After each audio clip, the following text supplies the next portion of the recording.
Hey, everybody, and welcome to the latest edition of the Skewed and Reviewed Skewedcast. I'm Gareth, creator of Skewed and Reviewed. You can catch us each week on BJ Shea's Geek Nation on KSWFM or bjgeeknation.com. We simulcast the show ourselves on our site at sknr.net. You can catch our magazine, Skewed and Reviewed the magazine. It is currently got the new issue out with Doom Eternal on the cover. And of course, we have penalcentral.com where you can get the 8 newspapers that carry us, just penalcentral.com, keyword skewed. I'm joined as always with Justin and Michael, and we're going to talk pretty much Star Wars Celebration 2019 today. And starting off, why don't we, since you've got the Rebel hat on, Michael, you start on this one. Tell us what your impressions were of the Episode 9 Rise of Skywalker trailer and panel. I was blown away, actually. I'm really excited for it. I think they're going to do an excellent job. Visually, it's stunning. We got to see a lot of Rey and obviously some hints with the name that maybe she's a Skywalker or there's some Skywalker focus. Obviously, for the ending, hearing the Emperor laugh kind of gave me goosebumps. So I'm really hoping that this kind of pleases the Star Wars fans out there and kind of brings us back to an overall sense of peace amongst the Star Wars fan base. And Justin, your take, please. Yeah, I agree. I would say I'm most surprised because it looks a fair bit bolder than I was expecting. No dig at J.J. Abrams at all. I'm a big fan. I think he's a very talented director. But J.J. Abrams tends to play it a little safe. He's a very good remixer. And, so I think a lot of people are sort of expecting a somewhat safer movie. But based upon what it looks like so far, based on the title, and obviously the inclusion of potentially Palpatine in some regard, it does seem like they are making some bold story decisions. It's still a teaser. There's still a lot we don't know. We don't know, for example, what Rise of Skywalker means. Is it literal? Is it figurative? We don't know what role Palpatine is playing, but they did have the actor Ian McDiarmid on stage, so he has some involvement in some way. I'm slightly apprehensive about that. The fan in me is obviously very excited. Palpatine's a great character, but sometimes the storytelling can be a little it can be tough to bring back a villain in a satisfying way that doesn't feel cheap. So we'll have to see. I'm much more excited and interested now, just having seen this and seen the title, because it does seem like I said, a fair bit bolder than I thought it was going to be. It's they obviously have a pretty uphill battle because like J.J. Abrams has said in some interviews, they're not really just concluding 3 movies; they're kind of concluding 9. So to have like a satisfying conclusion of this whole saga, it's gonna be quite the movie, and I'm definitely looking forward to it. Well, I can actually answer some of your questions that you've raised. So the first off, with the title Rise of the Skywalker, what I am hearing is that it's kind of an honorary title. Essentially, if you're a Force user who's battling for the light, you are no longer a Jedi, you are a Skywalker. So essentially what they're saying is the Jedi Order has been disbanded and it's no longer there, but there are light side users who fight for the good of people, much the way the Jedi did. Therefore, they are referred to as Skywalkers. So I guess that's kind of the hint going forward, is that all future good Force users will be Skywalkers. Now, as for Ian McDiarmid and Palpatine, apparently George Lucas worked with J.J. Abrams on elements of the film, and there's a lot of speculation that it was Lucas who suggested, why don't you bring Palpatine in, and here's why. And I think what they may end up doing is say that either he was like a spirit who possessed Snoke and has been manipulating everything, or he...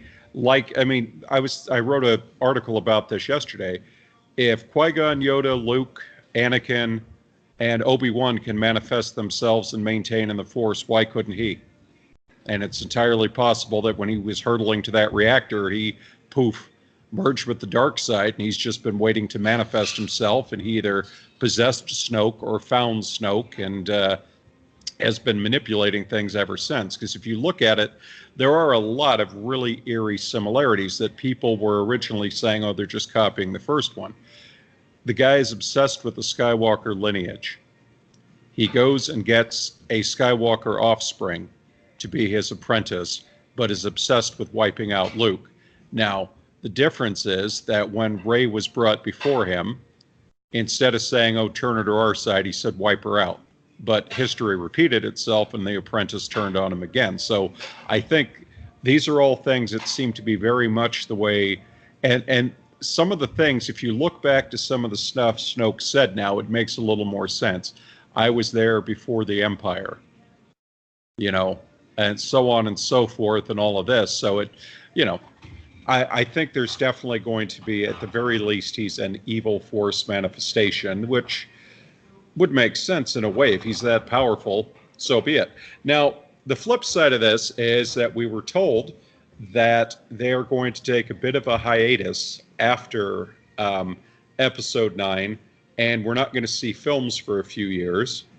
And then the assumption is the trilogy that's coming from Rian Johnson, or the film from the guys who are producing Game of Thrones, is coming. So, Justin, do you think this is a good idea?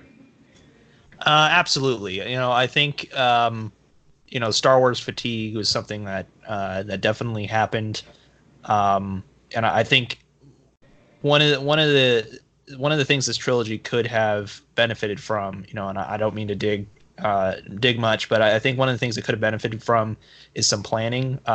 This is something they set out the gate, that they weren't really planning an overall story arc. They had kind of some rough ideas, but each movie sort of had creative liberty going into it, which definitely has some benefits in some regards. But taking a bit of a hiatus and letting Rian Johnson and the two Game of Thrones producers, you'll forgive me for not knowing the names off the top of my head, but allows them to maybe plan out these story arcs a little bit beforehand, and that way they can kind of go in.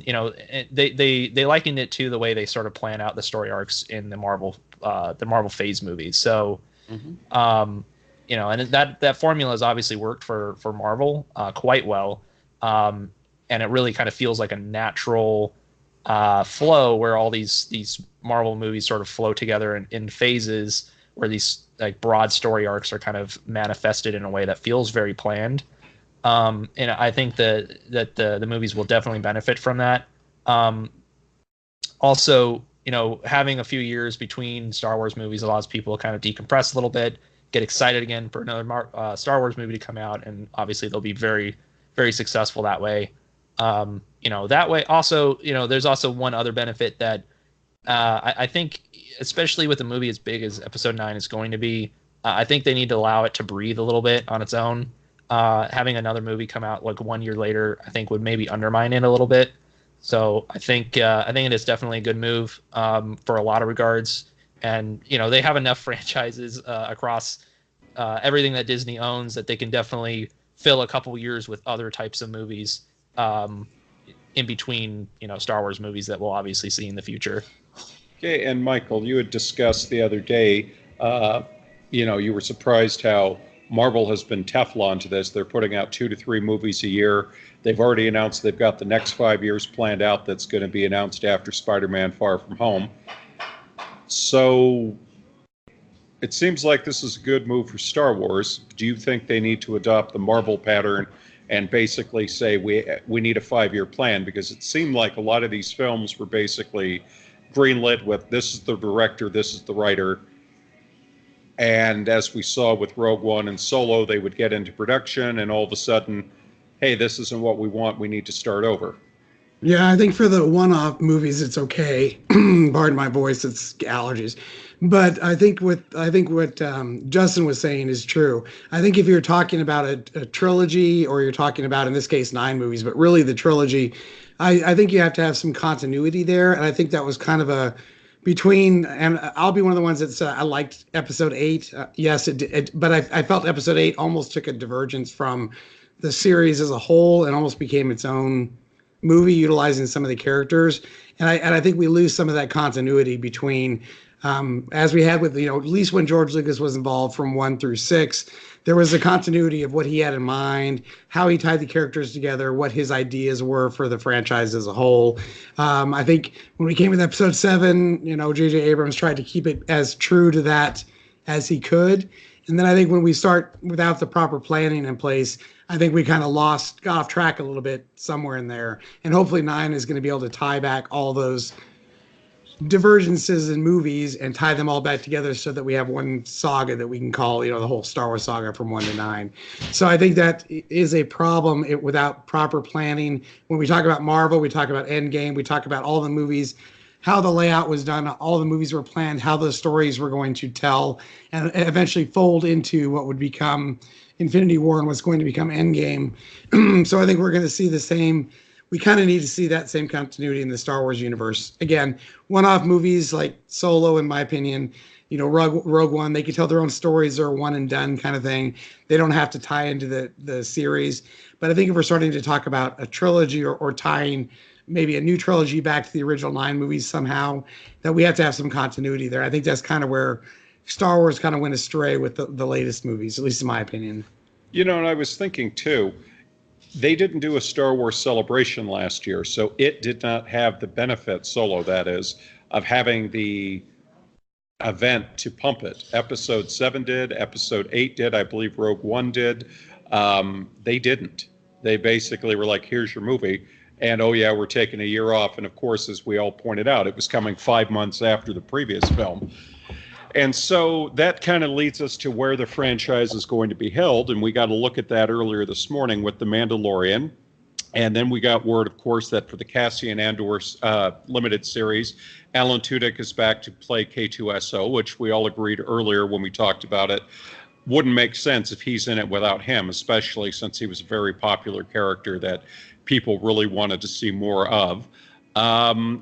Which, leads us to the Disney Plus service, which is launching in November. They've said The Mandalorian is going to be available at launch. It's already been renewed for season 2. $6.99 a month or $69.99 a year. I was reading this morning how the industry analysts are expecting it to start a bidding war amongst the streaming services. They said, it's kind of ironic. The month that Amazon announces they're raising their price, Disney comes out with this, reduced price service, and we're very adamant about 7,500 TV shows, all 30 seasons of The Simpsons, unlocking the vault, all the Pixar, Star Wars, so on and so forth. Do you think, and of course, we have Clone Wars, and then there was still some hints that perhaps Rebels may have some future content in that.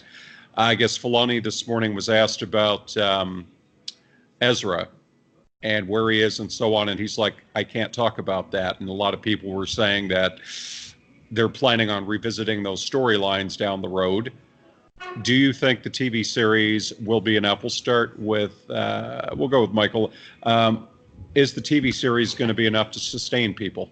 Well, I think so. I think the TV series tied with, and from what I've seen of the snippets, and I know they showed some previews, a kind of a scene that we didn't get to see when it was streaming that they talked about, and reading some of that, I think the TV series is going to be enough to kind of keep that excitement building. That, an animated series on top of that, I think it's a good move, and maybe will help open up some of these new characters to additional story arcs that we can see in the movies themselves. I mean, when we're talking about the Disney streaming service, the prices they're coming in at is exceptionally competitive. I don't think anybody's going to disagree with the price. When they talked about Hulu bundles on top of that, where they might drop the price with Hulu and the Disney streaming service.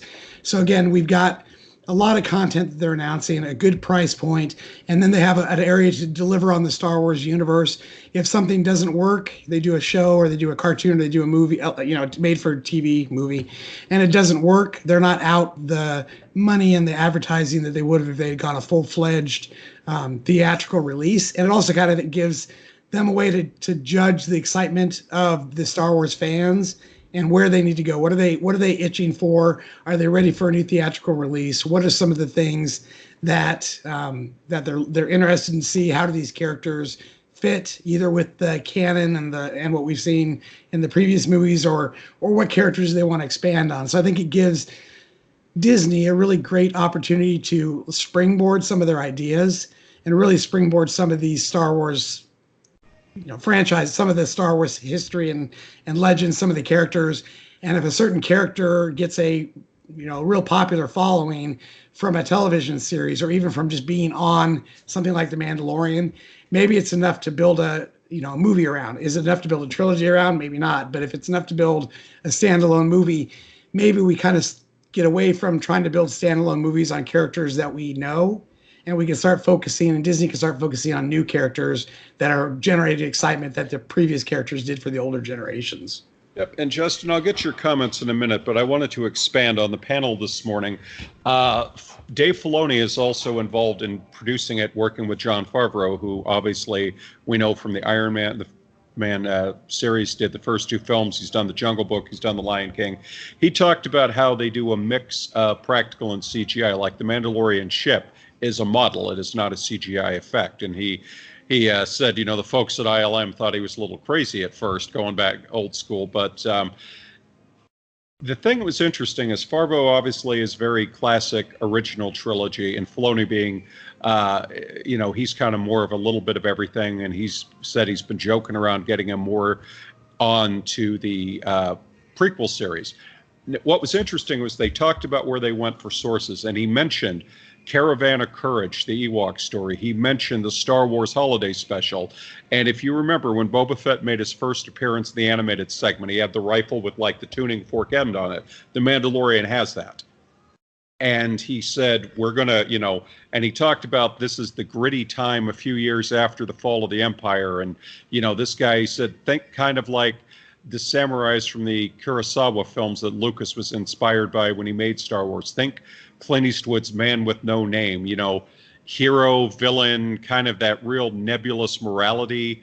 And he said, that's what you're going to get with this. And he talked about how they looked to bring in some of the expanded universe. And I think what I got from that was, like you were saying with the films, they're doing a cleansing of the palette, the old Star Wars sorbet, essentially saying all your classic characters essentially are gone now.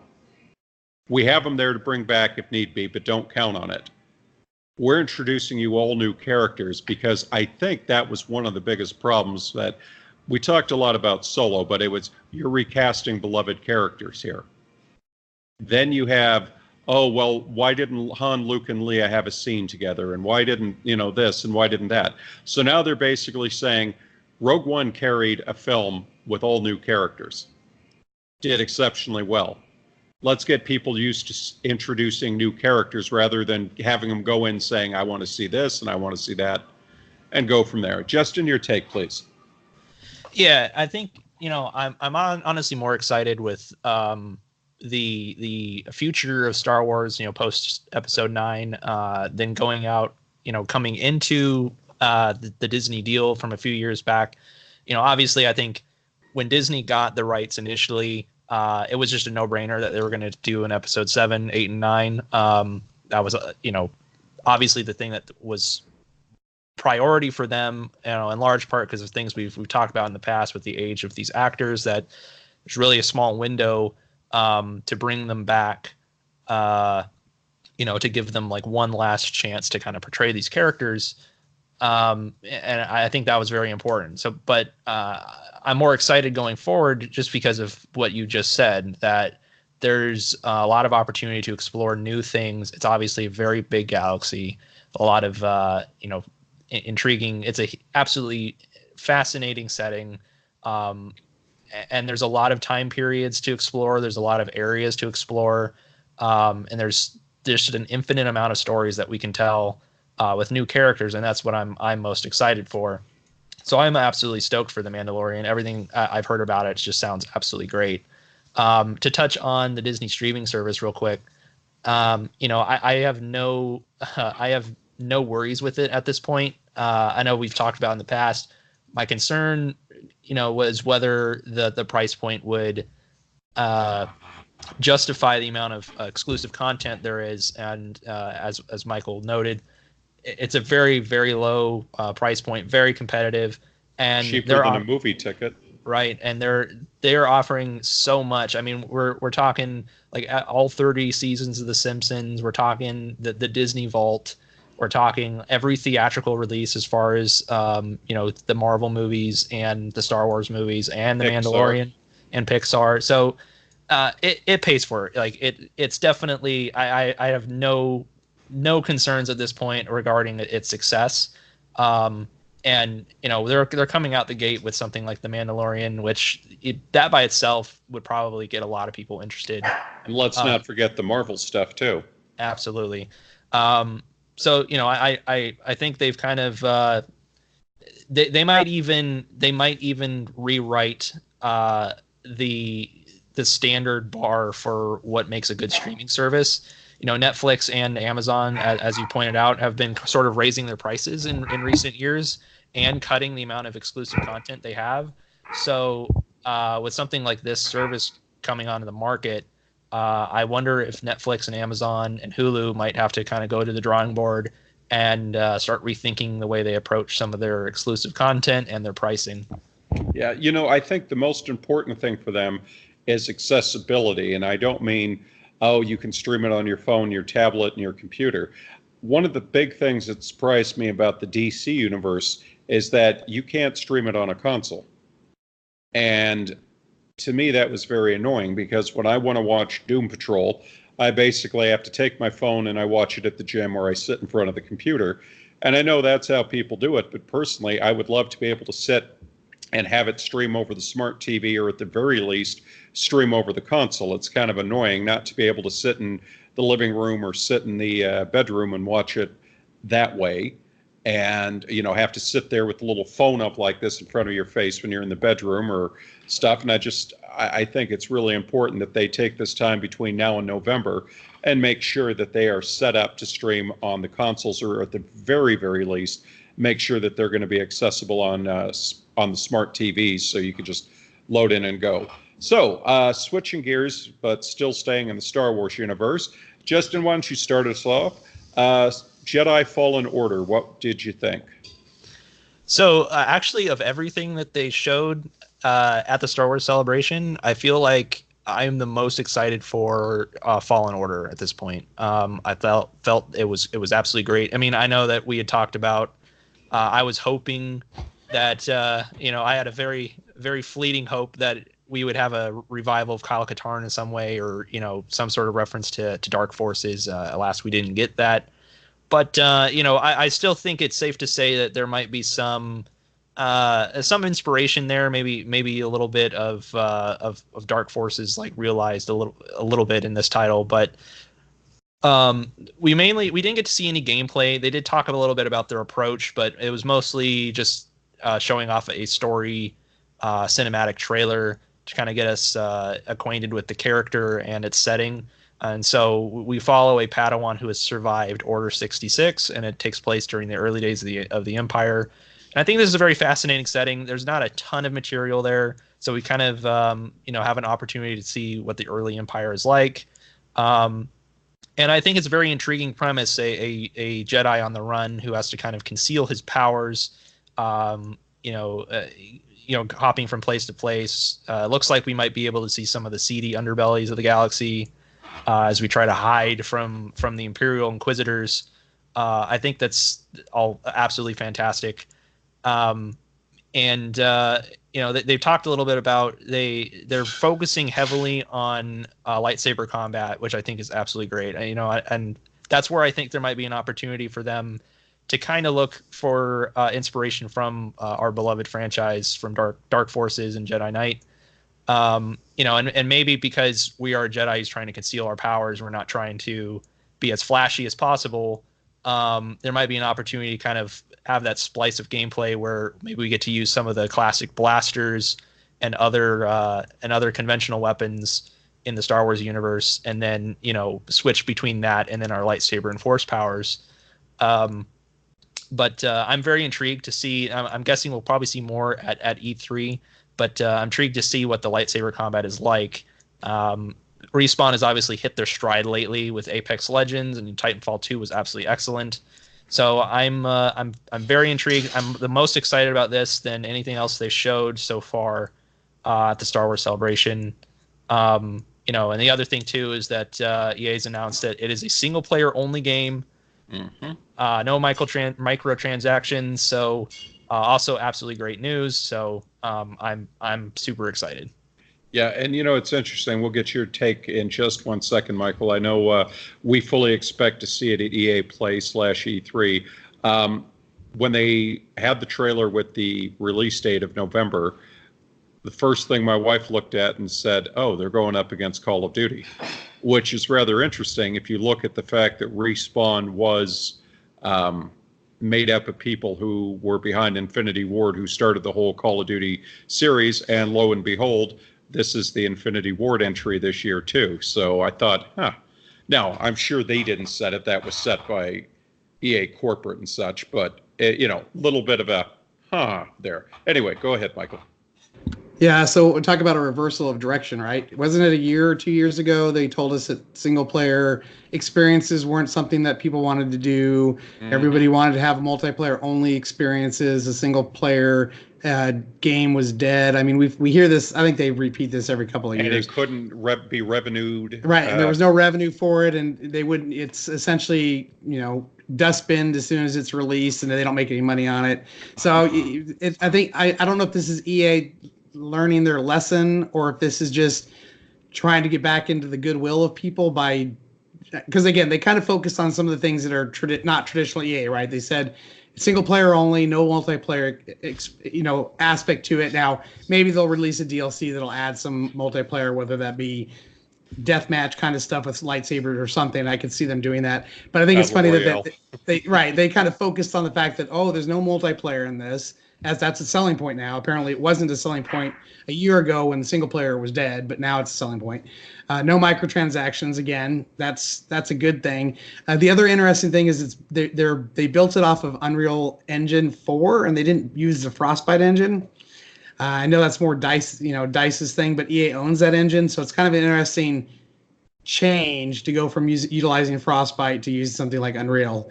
Again, maybe that's just because Respawn's more familiar with it, so it makes it easier to program in it.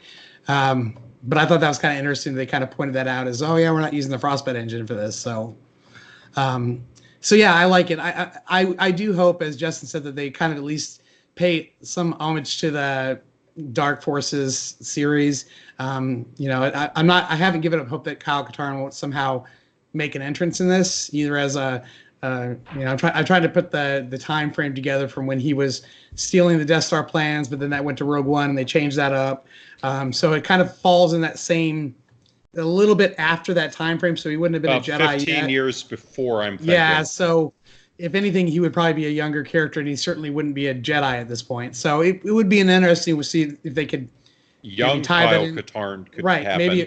Maybe a friend of Cal's who doesn't know he's a Jedi. Obviously, you know, they kind of made this whole thing about Cal's whole point is he's hiding in plain sight, right? He's working on, I think, an Imperial mining scrapyard, basically. Scrapyard. They're taking apart old ships. Yeah. So he, and nobody knows, and he's, based on the trailer anyways, looks like he's forced to utilize his force powers to try to save a friend. So again, I kind of like where they're going. You know, again, they say he's a Padawan, so he's not a full Jedi. So we hopefully will see some other gunplay type mechanics outside of just lightsaber battles, although there's nothing wrong with that. I know he's voiced by Cameron Monaghan, who does Joker / Jerome / Jeremiah Velasquez from Gotham. And he does on Shameless. And he's on Shameless. He does a phenomenal job. So I think he'll bring a lot of interesting characteristics to the character. Again, we didn't see gameplay, so it'll be kind of interesting to see how that all ties together. But I will say, based on everything I saw, and based on what I was kind of hoping we saw, the Jedi Fallen Order, what we did see of it, the game scenes and that sort of stuff, everything they showed really blew me away. I like the concept. I like where it's going. You know, I like that they're backpedaling on the single story thing, and we're going to get more focused on that. And maybe it'll be a good opportunity for EA to save some face. And again, at the same time, if Respawn continues to blow things out of the park as they are currently, I think we're in for a real treat when it gets released, I think in November. Yeah, and we definitely got a lot of good stuff. So hopefully everything will good. It's important to remember that there is still a little more stuff to come from Star Wars Celebration. The person we had on site who was assisting with our coverage, he's actually trying to fly home right now. He said that a snowstorm has hit the area and it's been delaying and canceling flights. So he said there's all these people who were planning on flying home to get back to work and stuff tomorrow are currently stuck in Chicago. But they have stuff like, for example, they have the Phantom Menace panel. It was going to be this weekend. They moved it to tomorrow. So, some of them might just say, forget it, I'm stuck here. I'm going to go enjoy the panel, and there you go. But it'll be interesting to see, and there'll still be some news. And I wonder if they're going to drop if they're just going to quietly go out tomorrow and say we gave enough news, or if they're going to drop another bombshell tomorrow. Because I know after the panels, everything was kind of focused on Anthony Daniels has a book, and here's what's coming from the comic side of things, and here's what's coming from the merchandise side of things. So we'll see. They definitely covered a lot of news, that's for sure. Well, guys, I think that's going to do it this week. We'll be back with a new show next week. And until then, everybody take care. Have a safe week.